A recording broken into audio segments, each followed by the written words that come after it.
Hello, and welcome to this roundup of historical romance books with women who are painters. I'm Olivia, your favorite resource for book recommendations you can easily screenshot, and you're watching Random Olive Reads. First up is Portrait of the Duke by Alexa Aston, which is book one of the Suddenly a Duke series, and also available on Kindle Unlimited. We start with an adorable prologue with an outspoken teenager warning away one of her spoiled sister's suitors and letting him know that he isn't a real contender, being merely a viscount. Despite the age gap and both of their youths, there's definitely a spark of chemistry between them. 10 years later, Lady Margaret is finally ready to make her debut after caring for her ill mother, mourning her death, mourning her father's death. However, Margaret has no intention to marry, but to build a business painting portraits. Our young Viscount Daniel is now a duke looking to marry this season. He had sought out Margaret in previous years, but she was nowhere to be found. As he sees her in the present, there is an existing connection between their grandmothers who had been friends when they were young. Daniel's grandmother is basically the best wing woman around, making sure to keep Margaret close by and supporting her art. This book was relatively low angst with instant attraction between our main characters. The Madness of Viscount Atherborn by Elisa Braden is book one of the Rescued from Ruin series. Lucian seeks revenge against the man who caused his sister suicide and killed his brother in a duel, so he sets out to seduce and ruin that man's sister.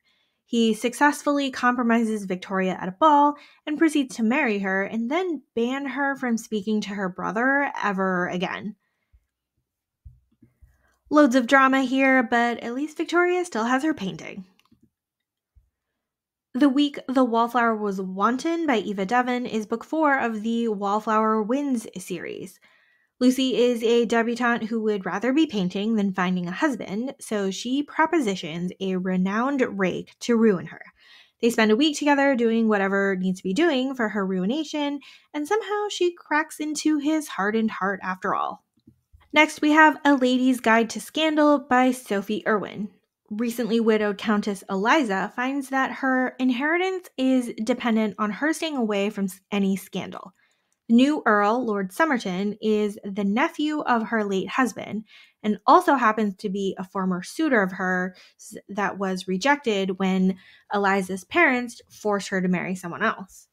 As a widow, Eliza finally has a small taste of freedom when she spirits herself and her cousin away to Bath to visit before she makes her way back home to her parents.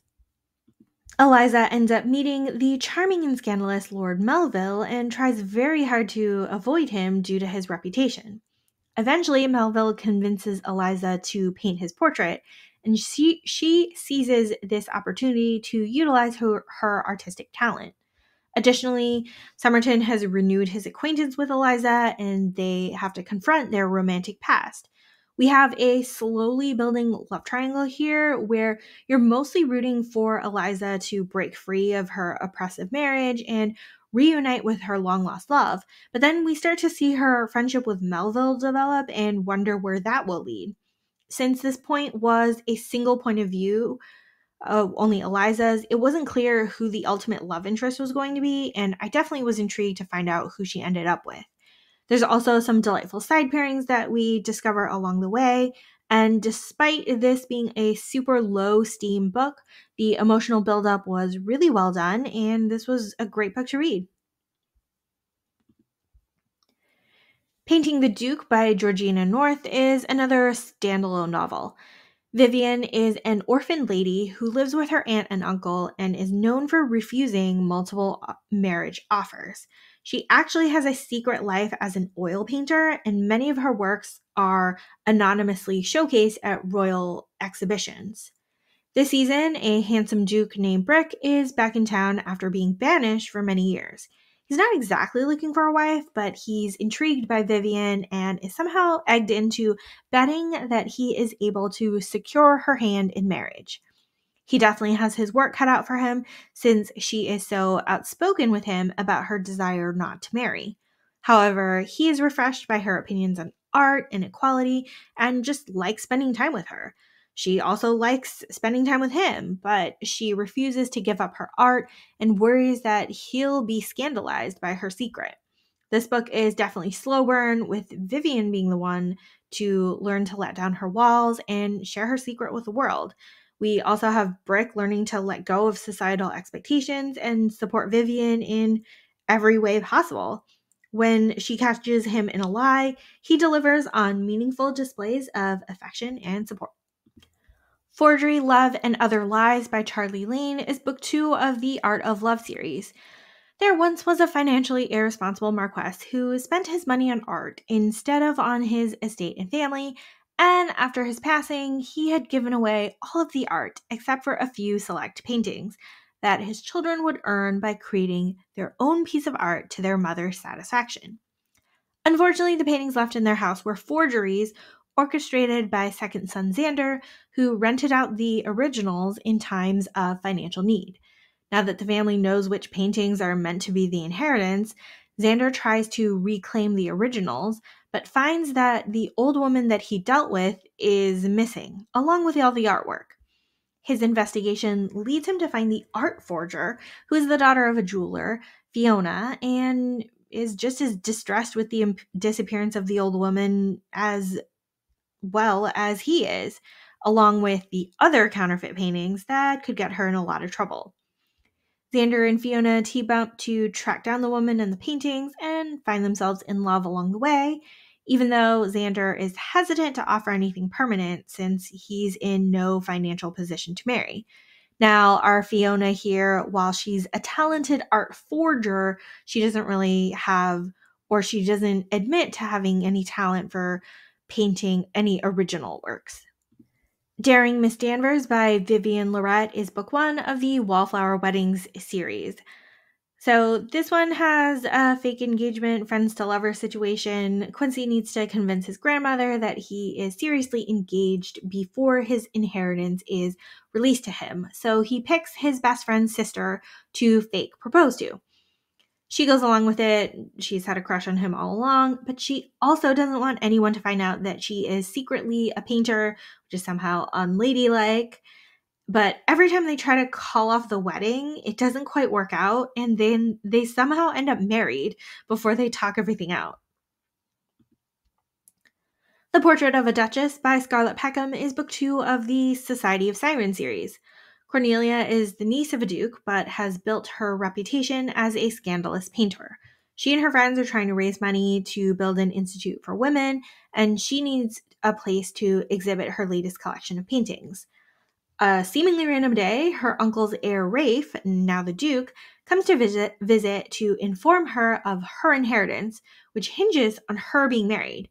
The surprise here is she's already married to Rafe himself, and he suggests that they go public with the marriage so that she can claim her money. What follows is somewhat of a non-chronological story of how these two ended up married 20 years ago and then estranged in all that time since then. Rafe is a smushy sort of fellow who falls in love too freely and scares off all his partners with his enthusiasm, while Cornelia is adamant about her independence and doesn't want the complication or obligation of love. He's pretty much an overzealous puppy for most of this book, and she's the reluctant and selfish one, protecting her own isolation. Painting the Earl by Lexi Post is book 2 of the Marrying a Mabry series. Amelia is the youngest sister who's focusing on her painting and aims to paint a masterpiece before settling into marriage. When a handsome Earl proposes to her unexpectedly, she offers him a counter-proposal: serve as her nude model before they marry. Andrew's in dire financial circumstances due to the debts his father left behind, and he needs to marry for money quickly, but he's also intrigued by Amelia's proposition and agrees to it. As they spend more time together, he quickly falls in love with her and hopes that she will someday see him as a desirable husband rather than just a handsome subject of art. All Duke and Bothered by Mariah Stone is book 1 of the Dukes and Secret series. Plot-wise, this book is very similar to The Madness of Viscount Atherborn by Elisa Braden. We have new Duke Preston, who wants revenge on his brother's killer, so he arranges himself in a position to marry Penelope, the young lady, he believes, led on his brother and whose father hired ruffians to beat him up. She doesn't know about her father's misdeeds and is horrified at having to marry Preston, who openly disdains Penelope. Preston believed that Penelope was a shallow flirt who was interested in his brother's money, but really, she just thought they were friends and liked to talk about art together. Penelope wasn't even interested in marriage at all. She wanted to work on her painting. As Preston starts to see that he was mistaken about Penelope's true personality, he starts to feel guilty about misjudging the situation with his brother and also guilty for marrying Penelope. However, he's still pretty preoccupied with the revenge on Penelope's father, and she's disappointed that he's clearly choosing revenge over the possibility of love and happiness. Thanks so much for watching this video. Links to all of these books are in the description box. Like and subscribe so you don't miss future videos, and you can follow me on Instagram @randomolive.